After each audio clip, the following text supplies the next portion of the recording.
Welcome to my dojo. This is Kung Fu Pizza Party, and I'm your host, Brandon Knight. And today, I am here to discuss and hopefully answer the age-old question: are older action movies better than modern action movies? The answer is no. Here on Kung Fu Pizza Party, I seek to deliver high-flying action in 30 minutes or less and serve up some wisdom, one slice at a time.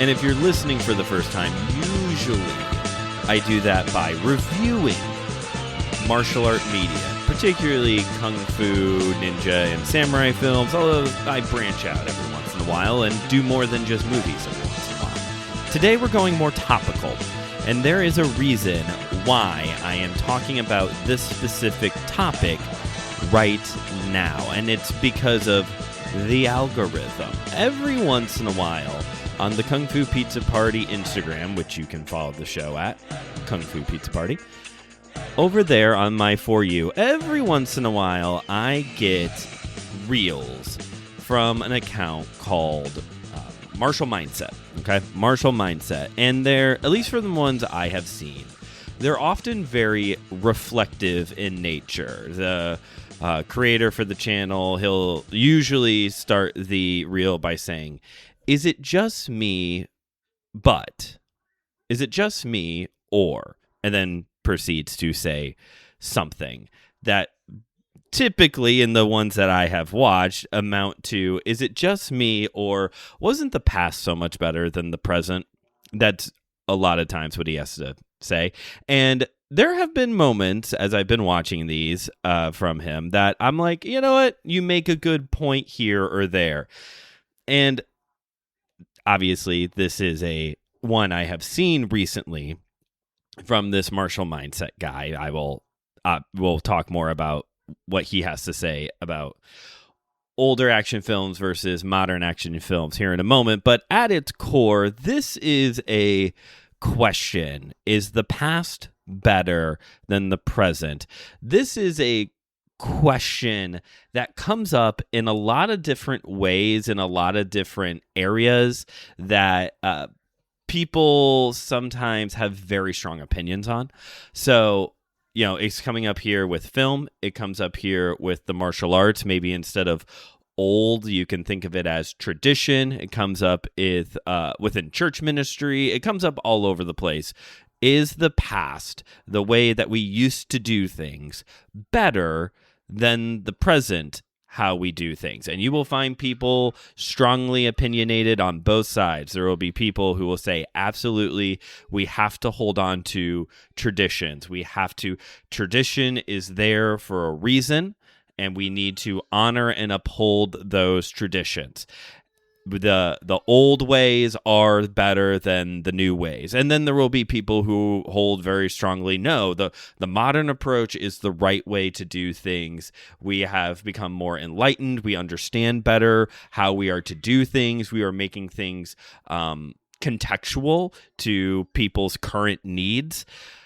You will find people on both sides arguing strongly for both, whereas I will fall somewhere in the middle with the answer that is more difficult. And I think this is part of the reason why people land on one side or the other, because the both and approach is difficult. It is hard to sit in a number of these different fields and say, okay, we need to take ancient wisdom, truth, practices, whatever, and make it applicable in a modern context, while also finding a way to fall back and rely on tradition. I think tradition has its place within the martial arts, within film, within church ministry, but we also have to make sure that we are staying connected. The churchy word would be that we are tabernacling within our current context and making it relevant, making it applicable to present day people as well. So, I buried the lead a little bit there right off the bat in the episode. Do I think that older action films are better than modern action films? No. and I also don't think that modern action films are better than past action films. I think there is good from both. And obviously, Mr. Marshall Mindset is going to disagree with me on that, and there's going to be a lot of people who are going to disagree with me on that. In this reel, Mr. Marshall Mindset, it's not Mr., it's just Marshall Mindset. I just want to be formal and, just want to be respectful. So Marshall Mindset says in his reel that, is it just me, or are older action films just so much better than modern action films? Modern action films are just garbage. He says that modern action films are garbage. Okay. Here's what I have to say, and I'm talking a little bit more strictly about film here, so this is going to be... Okay, we're going to talk about film. Let's just talk about film, period. Film is art, okay? And with it being art, that means that art is subjective. And so you are, as an individual, absolutely allowed to have your preferences and to not like every single thing that is given to you. You can absolutely have, especially speaking directly about film, you can absolutely have your favorite actors and actresses, directors, eras, genres, subgenres. And you can definitely have things that you don't personally enjoy, and that is okay. All of that is A-okay. If you've been listening to the show for a while, you know for a fact that I like blaxploitation films. I do not expect everybody to like blaxploitation films, and I don't think that they are the superior form of media, but I personally like blaxploitation films. There is a level of things being subjective when it comes to art. And so one is reasonable. It is reasonable for somebody to say, I prefer older action films, or I prefer modern action films. I do personally think that it is close-minded to say that a certain era, director, actor, actress, genre, subgenre is superior or the gold standard compared to something else. There is a difference between comparing films, I would say. If he was saying more along the lines of Bloodsport is a better movie than Kung Fu Hustle. I don't know. Just trying to pick something. Bloodsport is okay, we can maybe have a more nuanced conversation. Again, this is going to be a little bit subjective based off of personal taste, but I think that is better than making a sweeping declaration. All of the past is superior to all of the present. All of the present is just garbage. Now, within the subjectivity of art, there has been throughout history people who rise up as, quote, experts, and also just the general public opinion has come together to make the declaration that certain things are good art, certain things are classic, certain things deserve to be hung in a museum, certain films are movies that everybody should have to watch before they die. With that being said, I, again, don't think that you have to necessarily like everything that is considered a classic or, quote, good art, but I do think you should still acknowledge that your opinion is the minority opinion on a piece of media. Allow me to put some examples forward. I'll give you two. This one cannot be a hot take whatsoever, okay? I tried to pick something that I would assume is not a hot take. Surely to goodness we can all agree on this. If you like action movies, if you like kung fu movies, if you like action movies from the 70s, if you like martial arts, if you like Bruce Lee, then you should watch Enter the Dragon at some point. It's a classic. I cannot see how that could be a controversial take. Seriously, we all agree on that, right? Everybody should have to. Honestly, I would maybe take it a step further to say that everybody should have to watch Enter the Dragon at some point. But given this show, I think we can all agree that, yeah, everybody should have to watch Enter the Dragon at some point. Or every Kung Fu movie fan should have to watch Enter the Dragon at some point. It is a classic. It is a pillar of this genre. Okay, so that's example number 1. Example number 2, I'll now give you a hot take. Citizen Kane is considered to be one of the greatest, if not the greatest film ever made.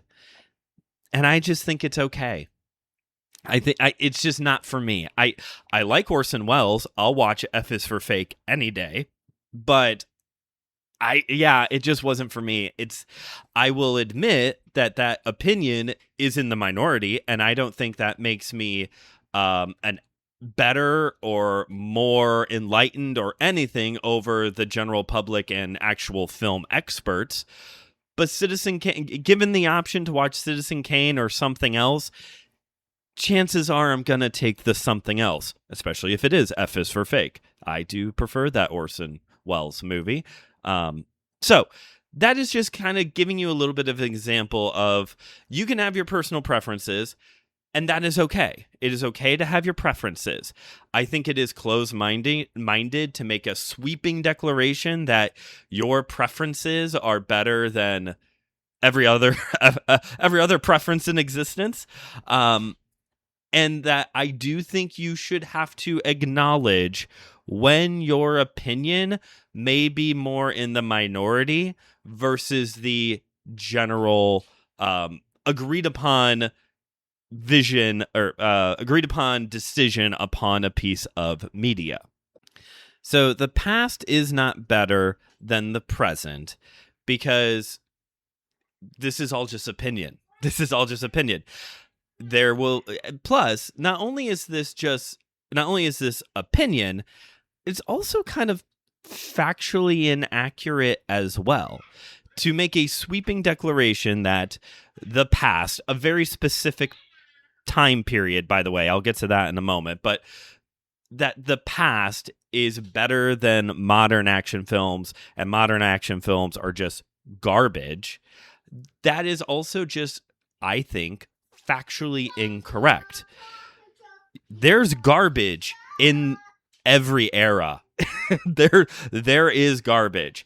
Here, Martial Mindset is speaking more specifically about the 80s.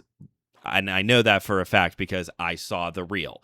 And all of the clips that he used are from movies that came out in like the mid to late 80s. So there's garbage in the 80s. I know that is heretical of me to say that for a lot of people, the 80s was like the gold standard of pop culture media across the board, movies, music, the whole shebang. But come on, folks.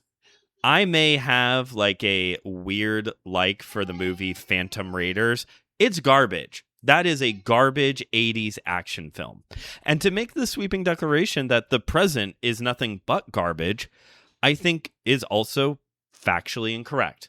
Let's look, and maybe this is too big of a sample size, but let's look at the past 26 years, okay? From 2000 to the present, we have had movies like Crouching Tiger, Hidden Dragon, The Expendables, Taken, Transporter, Ip Man, Ong Bak, and Protector franchises, the Taken franchise, Little Big Soldier, Kung Fu Hustle, and I'm sure I'm forgetting some really obvious picks in there. And there's some I'll talk about more as I work out some of this further on the road, but like that's a good selection of movies. Those are good movies, and maybe you can nitpick very specific installments within some of those more franchise pieces, but come on.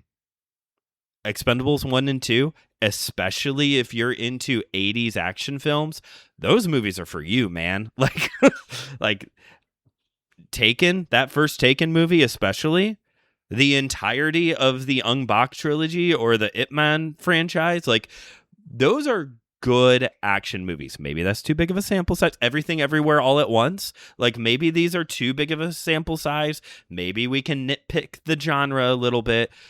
But those are good action movies. Is there garbage? Sure. I will defend Jackie Chan's movie, The Tuxedo. I do like The Tuxedo.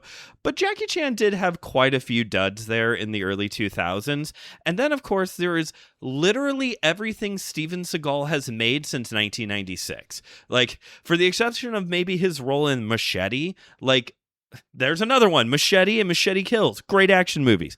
Like, for the exception of that, like, everything Steven Seagal has touched since Glimmerman or whatever that movie's called has been awful. Like, it's just like, there is absolutely garbage in the present, but there's also garbage in the past, and there is good in both eras as well. So what does Martial Mindset have to say to justify his stance that the past is better than the present? Well, he doesn't, at least not audibly. In the reel, he just says the past is so much better than the present is garbage.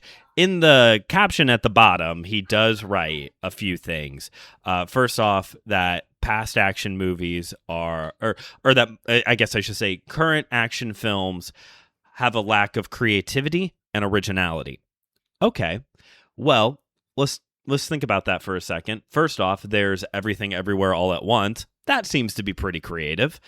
But also, one of the films he highlights in his reel, one of the clips, is from Bloodsport, which is a biopic. It's based on a true story from the life of Frank Dukes that he absolutely made up. It did not happen, folks. Bloodsport's a good movie, don't get me wrong, but that is fan fiction from the man's own life. And if that's the case, if we can take, like, historically made up films, Jet Li's Fearless, there you go. All of the Ip Man movies, The Grand Master. If we can just take historical events and make them for what we want, then you're going to be able to find a lot of other action movies, both past and present, that continue that. We've talked about that here on the show, that this is kind of like this thing where we take heroes from different eras of Asian history, Chinese history particularly, and kind of make these like modern urban legends around them. So yeah, if Bloodsport can count, so can Ip Man, Jet Li's Fearless, The Grand Master, and I'm sure plenty of other films. Also, another clip he shows is from the training sequence in Rocky IV, which, here you go, buckle up, you ready for a bad take? Here you go, because this is all, opinions, right? The whole reason people pretend to like Rocky IV is because of that training sequence. It's a cool training sequence. That doesn't excuse the rest of the movie. That is, and you may quote me on that, the worst film in the franchise. Rocky IV is the weakest link. Rocky V is a better movie with a better end fight. You heard me right. Anyway, so, in my opinion... I guess I have to start adding that more often here. But if you can show a clip from the fourth installment in the Rocky franchise, then I think we should definitely be able to count Legend of the Fist, Return of Chen Zhen, which was a kind of sequel reboot to the Legend of the Legend of the Fist television series that Donnie Yen was in, which is of course a reworking of Bruce Lee's Fist of Fury. So, like, if we can take the fourth installment in a franchise, then definitely Legend of the Fist should count, and probably other installments in a film franchise.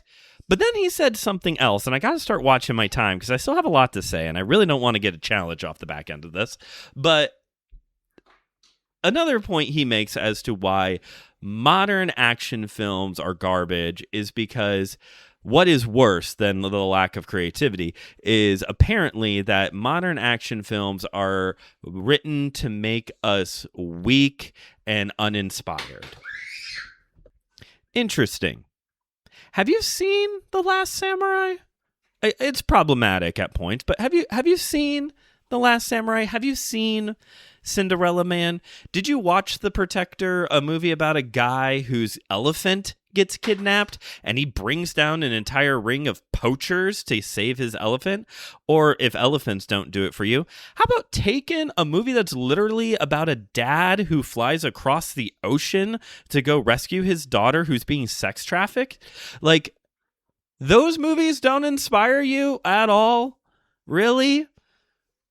Modern action films make us weak and uninspired? I don't know. Heck, I'll even bring up Red, the Bruce Willis movie, Red. That scene in that movie, great movie, by the way. Great action movie, by the way. That scene in that movie where he's like, he like jumps through the plate glass window to tackle the FBI agent who's been following him around. Ooh, that gets me fired up. I love that fight scene. From the moment he goes through that glass, it is a good fight scene. And not to mention, I don't know, I already brought up The Protector, but the staircase scene in The Protector, like, come on. If the plot doesn't do it for you, that staircase scene is awesome. Modern action movies don't inspire you? They don't make you feel strong. They don't inspire you to train or to go fight against injustice or protect people around you, protect your loved ones, protect your pets. John Wick, oh yeah, there's another franchise. They kill his dog and he's going to like unalive everybody now. Like, what the heck? Huh. Why is it that older action movies inspire you and past ones don't? Well, when you watch The Reel, which you do not have the pleasure of, listener, all of the clips are featuring steroid-using, roided-out monsters doing feats of strength, which is not a feature of modern action films. We don't get those 5-minute-long training sequences in a movie of the hero getting ready to go fight the bad guys, right? We don't get, Donnie Yen's not doing 5 minutes worth of sit-ups before, beating up an entire room worth of guys in the first Ip Man movie. No, we don't get that, do we? The only one that really jumps to mind is Rocky Balboa, which is a good workout scene. I used to do some of the workouts in that scene. I should probably bring some of those back. But I like, okay, is that's inspiring. And I know that's like a big thing for people, that they love these sweaty sequences of Stallone doing reps. Like, cool. Why is that so make or break? Again, I will admit, this is all subjective. So if that matters so much to your movies, to your movie watching experience, that it makes everything in the present garbage because we don't feel the need to include those scenes anymore. Yeah, I'm still going to have to ask why. I'm still going to have to probe a little bit as to why that matters so much. Because I don't think it should. And I know for some people, they're going to say, well, that inspired me. Cool. A cartoon character inspired me, and I'm not in the minority on that. I mean, other people, it's cartoon turtles that inspired them to be in the martial arts. At least my guy was a human. Why is it that we tone down the hypermasculinity and now that makes modern action films garbage? Why does that matter? Why does that matter so much? I know for some people that's very inspiring, watching the guys work out. And look, I also will admit that the X factor is at play here. Nostalgia. Nostalgia will win any argument for any millennial ever. There will never be anything better than the movies, TV shows, music, and video games you grew up on. There will never be a better meal than mom's spaghetti, chicken pot pie, meatloaf, whatever that meal was. You will never get the same high that you used to get walking around Blockbuster when you're scrolling Netflix. I get it. I'm a millennial too, y'all. I get it. Nostalgia is very powerful, and for some people, older millennials, young Gen Xers, you grew up on Van Damme and Stallone and the whole Schwarzenegger, the whole bit. I get it. So yeah, the X factor is a part of it. Nostalgia is another word for tradition, by the way. So, like, I get it. The X factor is at play here too, but why does the buff dudes doing strong things matter so much? And just like how I buried the lead in the beginning of this episode, I think there's a tell here in his reel, because there's a clip in the montage from the Karate Kid. And it's not Daniel doing the crane kick. It's not Daniel practicing the crane kick on the beach. It's not him doing wax on, wax off at full speed with Mr. Miyagi. It's not Mr. Miyagi saying anything wisdom-wise to Daniel. No. It's John Kreese saying to Johnny Lawrence, sweep the leg. And yeah, I get it. Sweep the leg is the most iconic line from the movie, the franchise. Hell, it's one of the most iconic lines from a movie in the 80s, right? Sweep the leg. We all say it. Even if you haven't seen The Karate Kid, we all say sweep the leg. But why did you use that shot?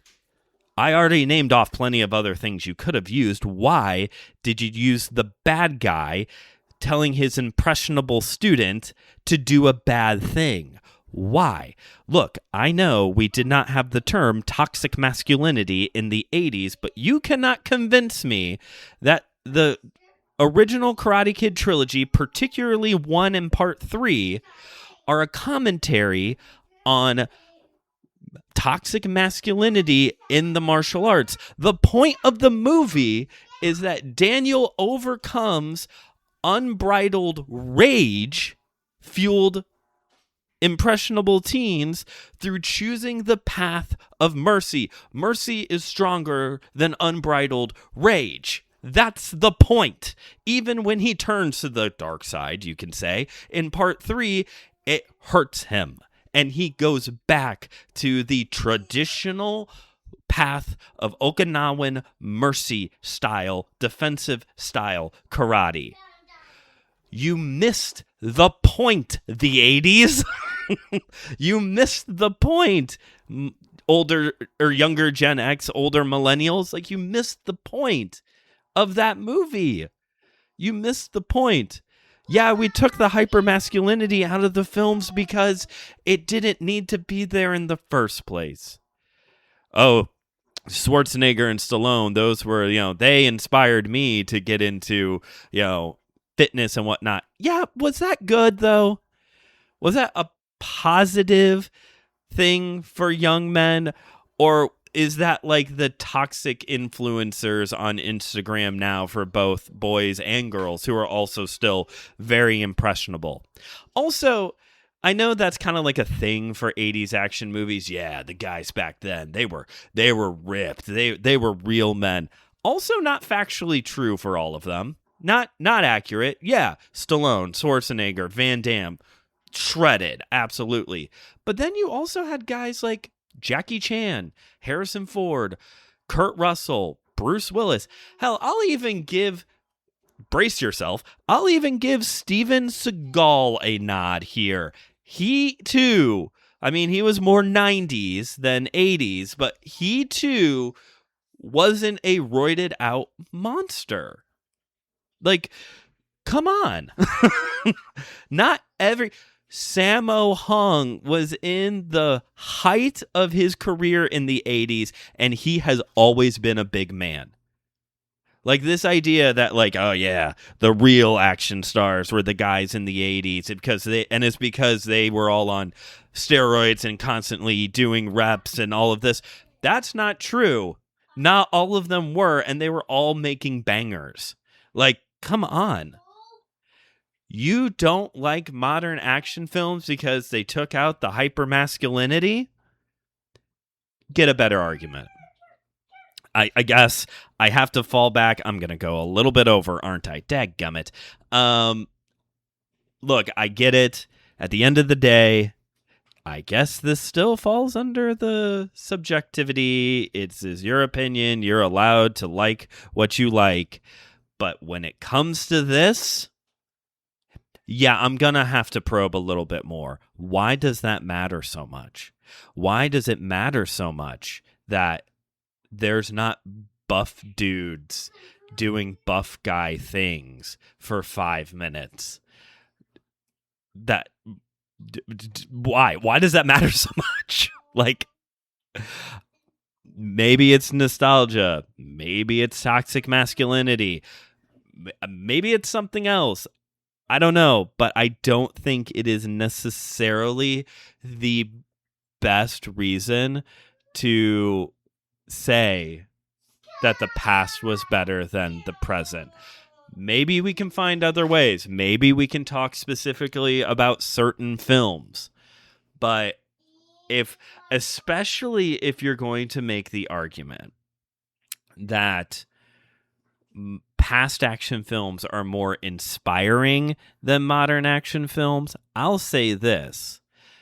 Past action films are inspiring for personal growth. I was bringing up examples, though, of films that are inspiring towards outward growth and involvement. Again, you could probably find examples from both eras that disprove my statement there, and I'm officially over on time. All right. Good job, Marshall Mindset. Thanks, Marshall Mindset. I mean, I still was the one who had to choose to do all this. I originally was just going to make a response reel to this guy, but as you can see, I have a lot to say, and nobody's going to sit through a 30-minute stitch on a reel. I don't even know if you can record a reel that long. There's got to be a cap out somewhere, right? It's got to yeah. So, are past action films better than the present? No, they both have things to offer us. They both have good. They both have bad. You're allowed to have your opinion. You're allowed to be, this is art, so it's subjective. So you're allowed to like what you like, and it's fine. But I do think that it is close-minded to assert that one is superior to the other.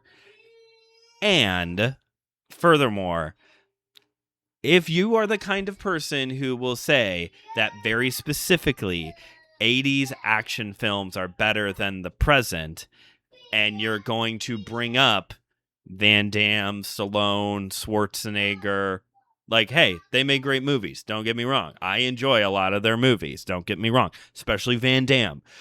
I'm a little bit more of an old man Schwarzenegger fan. I like his more recent stuff because, I don't know, I think he's just leaning into it now. Leaning into who he is at this point now. But regardless of all that, look, if your reason for disliking the present is because we've toned down the hyper-masculinity, man, you can like what you like, but I'm gonna have to ask, why does that matter? Why does that matter so much? Because we have had plenty of great movies that don't have it. And I don't know if we ever really needed it in the first place, and that it may have actually contributed to the toxicity that the Karate Kid was actually trying to expose. Thanks for listening to today's episode. If you haven't yet already, please rate and review this show wherever you get your podcasts. Pass this episode along to a friend, and check out the other great shows here on the Anazao Ministries Podcast Network. We've added several new shows recently, including Page and Pixel, where one week Page tells Pixel about a book, and the next week Pixel tells Page about a video game. We also have Your Matter Matters, which is a faith and science show, and Theology on the Rocks, where there's nothing better than discussing theology over a cocktail. So check those out. And my sister's show, My Seminary Life, where I talk faith, theology, and church ministry. You can also check out my YouTube channel, Studio 219, a place for faith and pop culture. And yes, folks, I'm not trying to get out of here without taking on a challenge. So whenever I go over that 30-minute mark, when I cannot deliver an episode in 30 minutes or less, I have to take on a challenge to to repay my debt and restore my honor, so I may be the podcast host with the most amount of honor. And for this one, I will do another one from last year. I'll bring back. I'm going to do a day of spiritual meditation and different practices to kind of help ground myself. I have been working a lot. The world has been a vampire set to drain. The world, the world has been very rough this like start of the year, and so I think I do just need a little bit of a day to heal emotionally, spiritually a bit. So it's overdue for me. So I'm gonna set my sights on that and tell you about it. Last time I did that, this resulted in an episode, a book review. So maybe I'll do that again. But until next time, this has been Kung Fu Pizza Party, where you got an episode. I apologize once more for it going over that 30-minute mark. I take these things quite seriously, folks. But I attempted to deliver high-flying action in 30 minutes or less. But I would say I definitely served up some wisdom, one slice at a time.